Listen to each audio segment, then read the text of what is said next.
warahmatullahi wabarakatuh. Kami dari kelompok 4, kami akan menampilkan contoh video konseling individual dengan deskripsi masalah merasa kesepian dan merasa enggan bersekolah karena masuk ke sekolah yang tidak diinginkan atau keinginan orang tua.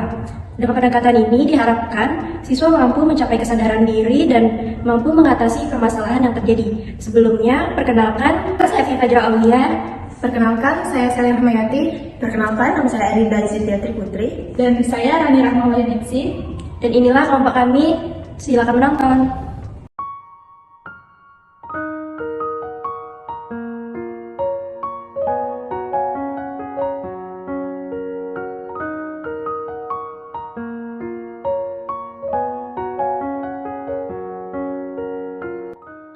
Di salah satu sekolah, terlihat seorang siswi yang sedang melamun sambil memikirkan masalahnya dan memandang lingkungan sekitar dengan pandangan kosong.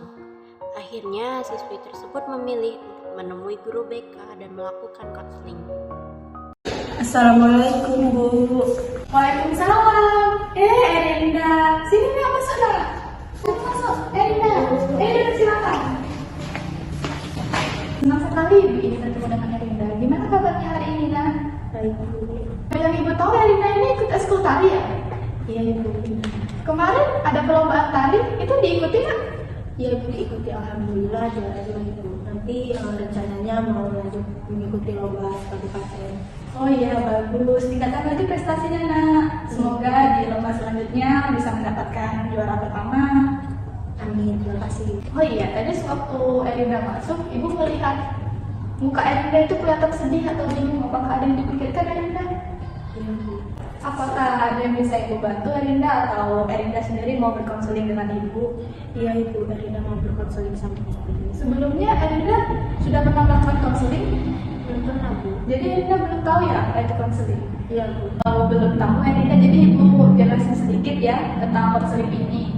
Dimana upaya bantuan dari Ibu untuk Erinda untuk mengetaskan masalah, tetapi yang mengambil keputusan itu kembali lagi ke Erinda sendiri. Jadi, apakah Erinda sudah siap melakukan konseling dengan Ibu? Iya, Ibu. Tetapi Erinda masih khawatir nanti orang lain tahu masalah Erinda. Oh, jadi untuk masalah itu Erinda ya, Erinda jangan khawatir karena selama proses konseling ini berlangsung, itu dari Ibu sudah memegang kode etik untuk menjaga asas kerahasiaan. Jadi ini cukup disimpan antara Ibu dengan Erinda saja, tidak akan menyebar kemanapun. Di sini, jadi Erinda itu gak perlu takut untuk bercerita masalah apapun, tapi dengan atas dasar kesukarelaan. Jadi Erinda bersedia untuk menceritakan cerita Erinda tersebut kepada Ibu. Jadi apakah Erinda sudah siap? Ibu sudah siap. Coba ceritakan apa yang sedang Erinda alami sekarang. Begini, Bu, sebenarnya pilihan untuk masuk ke SMA ini itu adalah keinginan orang tua saya. Sebenarnya saya tuh ingin masuknya ke SMK, Bu. Awal-awal masuk ke SMA ini saya berusaha untuk beradaptasi, tetapi semakin lama saya karena saya masih menginginkan sekolah di SMK, jadi saya merasa malas sekolah, Bu. Oh, jadi sekarang ini Erinda ini merasa enggan dan berat untuk melaksanakan sekolah ya? Iya, Bu, saya jadinya merasa untuk malas sekali bersekolah. Kalau boleh Ibu tahu Erinda, kenapa Erinda ini seperti ingin sekali masuk SMK? Kenapa enggan untuk masuk SMK? Iya, Bu, kalau dengar dari cerita teman-teman dekat Erinda itu materi di SMK itu lebih mudah dibandingkan di SMA. Jadi teman-teman Erinda sewaktu SMP itu banyak masuknya ke SMK, Bu. Tapi teman-teman di sini juga baik-baik kok, Bu. Ada beberapa yang menjadi teman Erinda. Jadi Erinda sebenarnya senang juga di sini, Bu. Oh iya, apakah Erinda hanya mencari tahu lewat teman-teman Erinda saja atau mencari tahu dari info yang lain-lain juga? Iya, Bu, Erinda hanya mencari tahu dari teman dekat Erinda saja. Sebenarnya Erinda ya untuk SMA dan SMK itu sama saja pembelajarannya, hanya untuk SMA kan kita lebih mempelajari tentang teori-teori, materi-materi, dan di SMK itu lebih ke jurusan. Kayak di SMA itu lebih umum Erinda, kalau SMK itu kayak misal Erinda ke komputer ya, belajarnya bakal komputer terus, nggak ada yang lain. Jadi ya perihal untuk mudah dan sulit pembelajaran itu tergantung di diri Erinda sendiri. Jadi sebisa mungkin Erinda menyesuaikan diri. Apa betul seperti itu, Bu? Iya betul sekali Erinda. Mungkin perasaan sulit itu hanya sugesti yang datang dari diri Erinda sendiri. Ya mungkin ya Bu. Kalau nilai Erinda selama sekolah di SMA ini bagaimana? Kalau soal nilai Bu, alhamdulillah baik Bu. Oke, tapi sebentar dulu nih, Ibu mau tanya. Tadi sewaktu di awal cerita Erinda bilang kalau kesepian karena teman-teman Erinda banyak yang memilih SMK. Tapi Erinda juga senang bermain dengan teman-teman di SMA ini. Jadi sebenarnya apa yang Erinda rasakan? Iya, begitulah Bu. Artinya dari yang Ibu tangkap ini, Erinda ini merasa nyaman-nyaman saja di SMA. Di SMA ini juga Erinda berprestasi, selain itu juga banyak juga teman-teman yang baik. Apa itu benar Erinda? Oh iya ya Bu, kok Erinda baru sadar ya Bu setelah mendengar ucapan dari Ibu?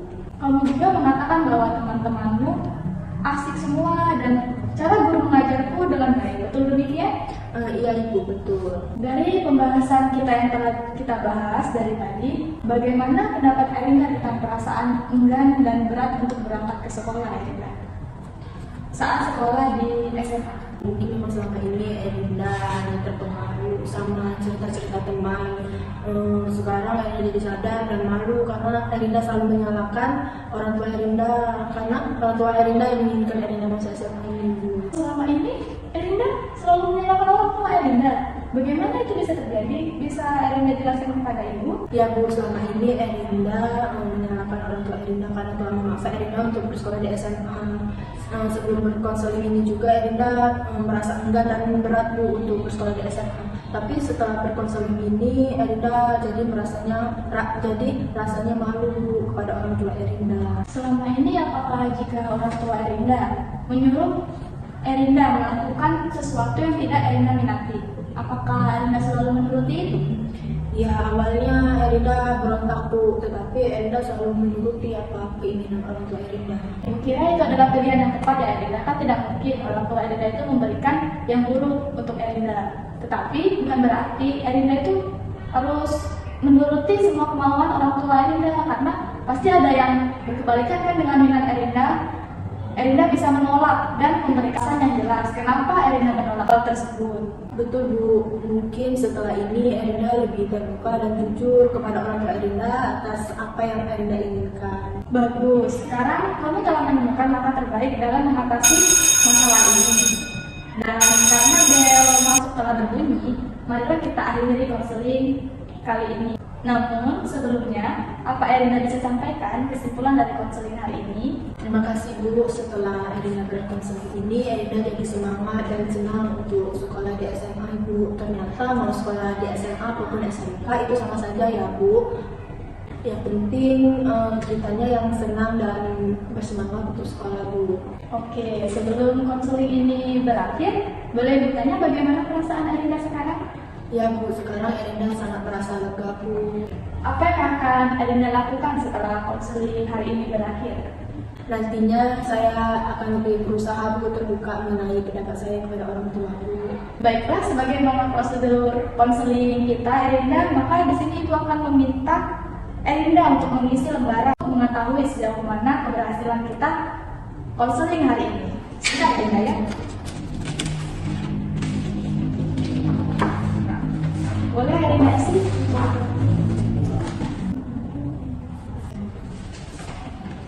Terima kasih Erinda.